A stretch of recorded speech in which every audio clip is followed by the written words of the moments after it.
नमस्कार दोस्तों, कर्मचारियों के लिए इस वक्त की सबसे बड़ी खबर निकल के आ चुकी है। महंगाई भत्ता को लेकर सरकार ने सुनाया अपना फैसला और इसी के साथ ही पेंशन में भी सरकार ने कई बड़े बदलाव किए हैं। इस खबर को हर कर्मचारी के लिए जानना बेहद जरूरी है। महंगाई भत्ता, रिटायरमेंट और पेंशन को लेकर बहुत ही बड़ी खबर है, जो कि सभी केंद्रीय कर्मचारियों, राज्य कर्मचारियों और पेंशनरों को जानना बहुत ही जरूरी है।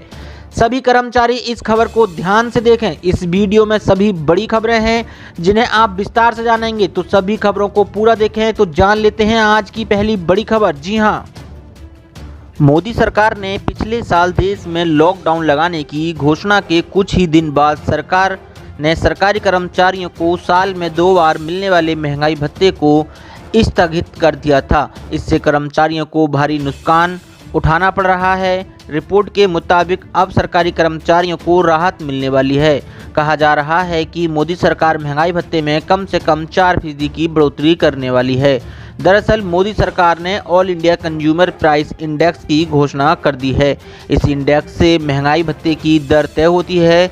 इससे इंडेक्स के आधार पर कहा जा रहा है कि सरकार महंगाई भत्ते में 4% की बढ़ोतरी कर सकती है। इससे देश के करीब 50 लाख केंद्रीय कर्मचारियों और इतने ही लगभग पेंशन भोगियों को फायदा होगा। सरकार ने जून 2021 तक डीए में बढ़ोतरी को स्थगित कर रखा है। इस तरह कर्मचारियों को 3 बार डीए में बढ़ोतरी से वंचित रहना पड़ा है। अगर हर बार 3 से 4% डीए में वृद्धि होती तो उनका 10 से 12% की वृद्धि मिलती। ऐसे में ये देखना होगा कि अगर मोदी जून के लिए डीए की घोषणा करते हैं तो वह कितने फीसदी डीए की घोषणा करेंगे। ज्ञात हो कि सरकारी कर्मचारियों को डीए में बढ़ोतरी के कारण ही सैलरी बढ़ती है। उनका मूल वेतन हर साल नहीं बढ़ता। अक्सर वेतन आयोग की सिफारिशों के आधार पर हर 10 साल पर कुल डीए को मूल वेतन में मिलाकर नया वेतनमान बना दिया जाता है। अगर मोदी सरकार जून 2021 में डीए में अच्छी खासी वृद्धि करती है तो कर्मचारियों के वेतन में भारी बढ़ोतरी होगी। साथ ही बढ़ते हैं आज की एक और बड़ी खबर की ओर। फरवरी के अंतिम सप्ताह में प्रस्तुत होने वाले प्रदेश के बजट में शिवराज सरकार कर्मचारियों को बड़ी राहत दे सकती है। 2005 के बाद भर्ती अधिकारियों कर्मचारियों की पेंशन में सरकार अपना अंशदान 4% बढ़ाने की तैयारी में है। अभी राष्ट्रीय पेंशन योजना एनपीएस के तहत कर्मचारी और सरकार 10-10% अंशदान जमा करते हैं। केंद्र सरकार अपने अंशदान को 10 से बढ़कर 14% कर दिया है। प्रदेश में अखिल भारतीय सेवा के अधिकारियों को भी इसका लाभ मिलने लगा है, पर प्रदेश के 4 लाख से ज़्यादा कर्मचारी इससे वंचित हैं।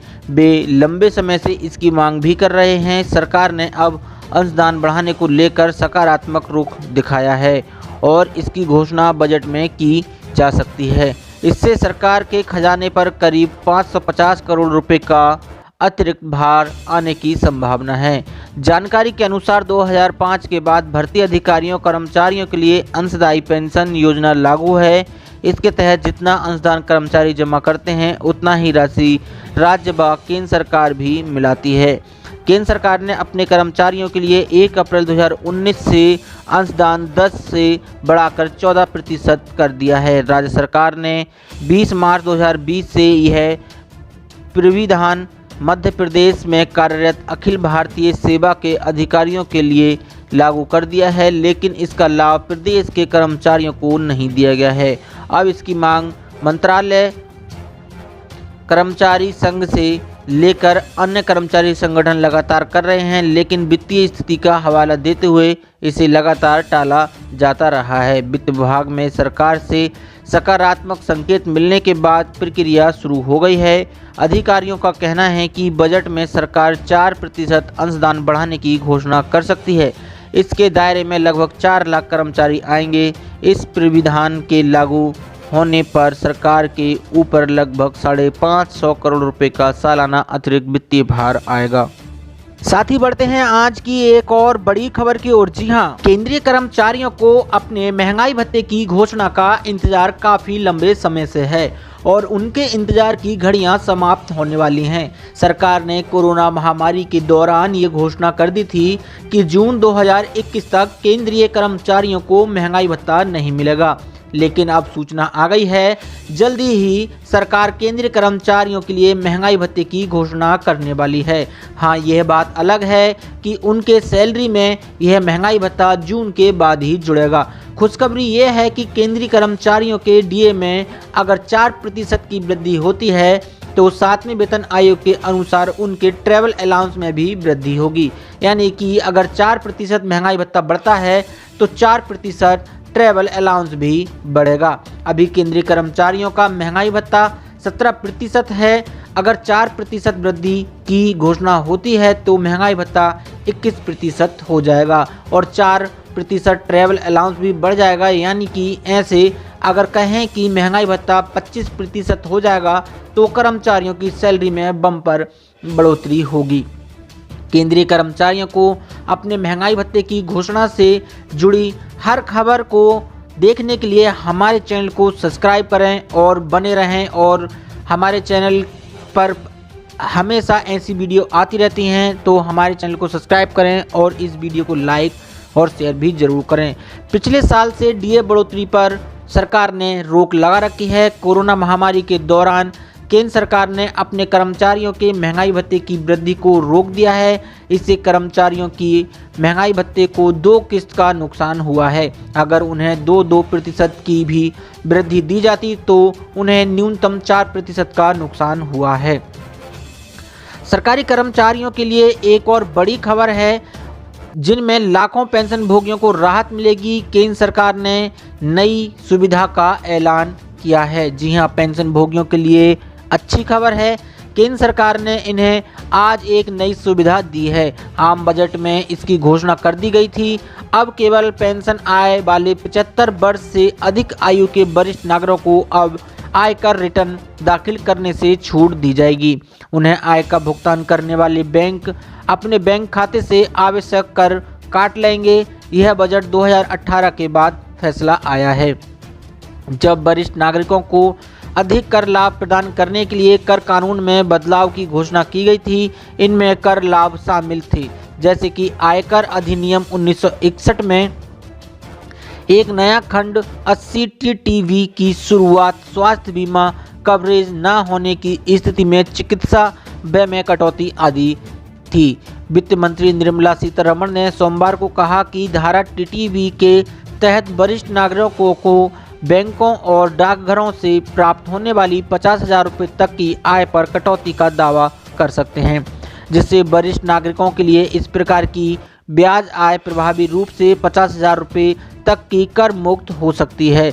इससे पहले वरिष्ठ नागरिक बैंक और डाकघर के बचत खातों से ब्याज आय के लिए समान कर छूट के हकदार थे, लेकिन केवल धारा 80A टीए के तहत 10,000 रुपये तक का अधिकांश वरिष्ठ नागरिकों के लिए बजट 2018 में 50,000 रुपये की कटौती सबसे बड़ी कर राहत थी, क्योंकि वे अपनी अधिकांश आय बैंक एफडी और पोस्ट ऑफिस योजनाओं से ब्याज के माध्यम से कमाते हैं। बैंक सावधि जमा ब्याज के लिए टीडीएस की सीमा भी वरिष्ठ नागरिकों के लिए एक साथ बढ़ा दी गई थी। वित्त मंत्री ने कहा कि 2020 में आयकर रिटर्न फाइलरों को भी बढ़ाकर 3.31 करोड़ से बढ़ाकर 6.48 करोड़ कर दिया गया है। सीतारमण ने सोमवार को केंद्रीय बजट 2021-22 में पेश किया था, जिसे प्रधानमंत्री नरेंद्र मोदी की अध्यक्षता में केंद्रीय मंत्रिमंडल ने आज मंजूरी दे दी है। Pension fund regulatory and development authority ने ट्विटर पर अटल पेंशन योजना को लेकर लोगों को जागरूक किया। पीएफआरडीए ने कहा कि 18 से 40 साल की असंगठित क्षेत्र का कर्मचारी जो किसी भी दूसरी पेंशन या सामाजिक सुरक्षा योजना में कवर्ड हो, वह भी अटल पेंशन योजना को ज्वाइन कर सकता है। अटल पेंशन योजना सरकार द्वारा असंगठित क्षेत्र में काम करने वाले लोगों की सामाजिक सुरक्षा सुनिश्चित करने के लिए चलाई जा रही है। पीएफआरडीए ने ट्वीट में कहा, सभी असंगठित क्षेत्र के कर्मचारी जैसे किसान, घर का कार्य करने वाले मजदूर, सिक्योरिटी गार्ड, ऑटो ड्राइवर्स, निर्माण मजदूर आदि जो 18 से 40 साल की आयु के हैं, अटल पेंशन योजना को ज्वाइन कर सकते हैं, चाहे वे किसी भी दूसरी पेंशन या सामाजिक सुरक्षा योजना में कवर्ड हों। अटल पेंशन योजना का संचालन pension fund regulatory and development authority द्वारा किया जाता है। इस योजना के तहत आप हर माह 1000 रुपये से 5000 रुपये तक का पेंशन प्राप्त कर सकते हैं। इस योजना का प्रीमियम इस बात पर निर्भर करता है कि आपको रिटायरमेंट के समय कितने रुपए की पेंशन चाहिए और योजना से जुड़ने के समय आपकी उम्र क्या है। इस योजना के सब्सक्राइबर मासिक, तिमाही या 6 माह में अपना प्रीमियम जमा कर सकते हैं। आप अगर 18 साल की उम्र में EPY से जुड़ते हैं तो 60 वर्ष की आयु में 1000 रुपये प्रति माह पेंशन के लिए आपको हर महीने 42 रुपये का योगदान देना होगा। वहीं 5000 रुपये प्रति माह पेंशन प्राप्त करने के लिए आपको 60 साल पूरे होने तक हर महीने सिर्फ 210 रुपये जमा कराने होंगे। आपकी उम्र यदि 40 साल है तो 1000 रुपये की पेंशन के लिए आपको 291 रुपये और 5000 रुपये प्रति माह पेंशन के लिए 1454 रुपये हर महीने जमा कराने होंगे। इस दौरान सब्सक्राइबर की मौत होने पर नॉमिनी को 8.5 लाख रुपए की पेंशन मिलेगी। इसके अलावा 3000 रुपये के गारंटीड रिटर्न के लिए प्रीमियम की राशि 126 रुपये से 792 रुपये के बीच होगी। इसमें सब्सक्राइबर की मौत होने की स्थिति में उसके नॉमिनी को 5.1 लाख रुपए की एक मुश्त राशि प्राप्त होगी। 4000 रुपये प्रति माह की पेंशन की बात करें तो इसके लिए 18 से 39 साल तक की आयु के लोगों के लिए प्रीमियम 168 रुपये से 1054 रुपये के बीच हो सकता है। वहीं सब्सक्राइबर की मृत्यु होने की स्थिति में नॉमिनी को 6.8 लाख रुपये प्राप्त होंगे। अगर आप इस योजना में लाभ लेना चाहते हैं तो 40,000 से अधिक पेंशनर्स का सत्यापन बैंक की जांच करने के लिए तैयार है। वृद्धावस्था, दिव्यांग और विधवा पेंशन का लाभ लेने वाले गाजियाबाद जनपद के कुल 44,272 पेंशन धारकों का सत्यापन किया जाएगा, जिससे कि सुनिश्चित किया जा सके कि कोई पेंशन धारक गलत दस्तावेज लगाकर पेंशन का लाभ तो नहीं ले रहा है। सत्यापन अभियान के दौरान अगर ऐसा मामला सामने आता है तो पेंशन धारक का नाम योजना से हटाया जाएगा, उसके खिलाफ कार्रवाई की जाएगी। वृद्धावस्था, दिव्यांग और विधवा पेंशन का लाभ लेने के लिए आवेदक कई बार गलत दस्तावेज लगा देते हैं। प्राथमिक जांच में ही इस तरह के कई मामले पकड़ में आ जाते हैं, जिस कारण योजना के लिए उनको पंजीकृत नहीं किया जाता है। लेकिन कुछ लोग ऐसे होते हैं जो शुरुआती दौर में पकड़ में नहीं आ पाते हैं। ऐसे में विभाग द्वारा इस साल में 2 बार सत्यापन अभियान चलाकर पेंशन धारकों का सत्यापन कराया जाता है। इस दौरान ये भी पता लगाया जाता है कि कोई मामला ऐसा तो नहीं है जिसमें पेंशन धारक की मृत्यु हो गई है और उसके बैंक खाते में पेंशन जा रही हो।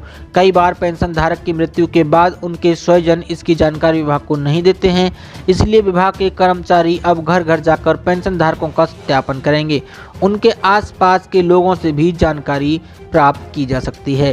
पिछले साल पेंशन धारकों के सत्यापन अभियान में 300 ऐसे मामले प्रकाश में आए थे जिसमें अपात्रों को पेंशन दी जा रही थी। इनमें कई पेंशन धारकों की मौत भी हो चुकी थी।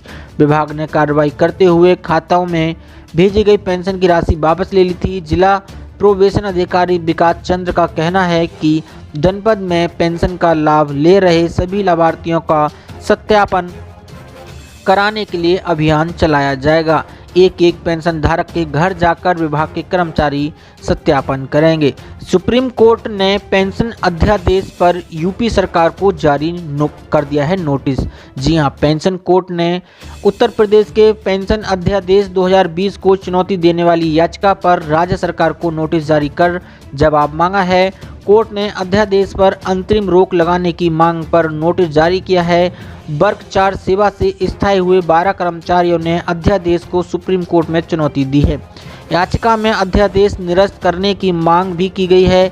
वर्ग 4 कर्मचारी के तौर पर की गई सेवा को पेंशन के लिए कुल सेवा अवधि में शामिल किए जाने के सुप्रीम कोर्ट के 2 सितंबर 2019 के फैसले को भी लागू करने की मांग की गई है। ऐसी बड़ी खबरों को देखने के लिए हमारे चैनल को सब्सक्राइब करें और इस वीडियो को लाइक शेयर जरूर करें। धन्यवाद।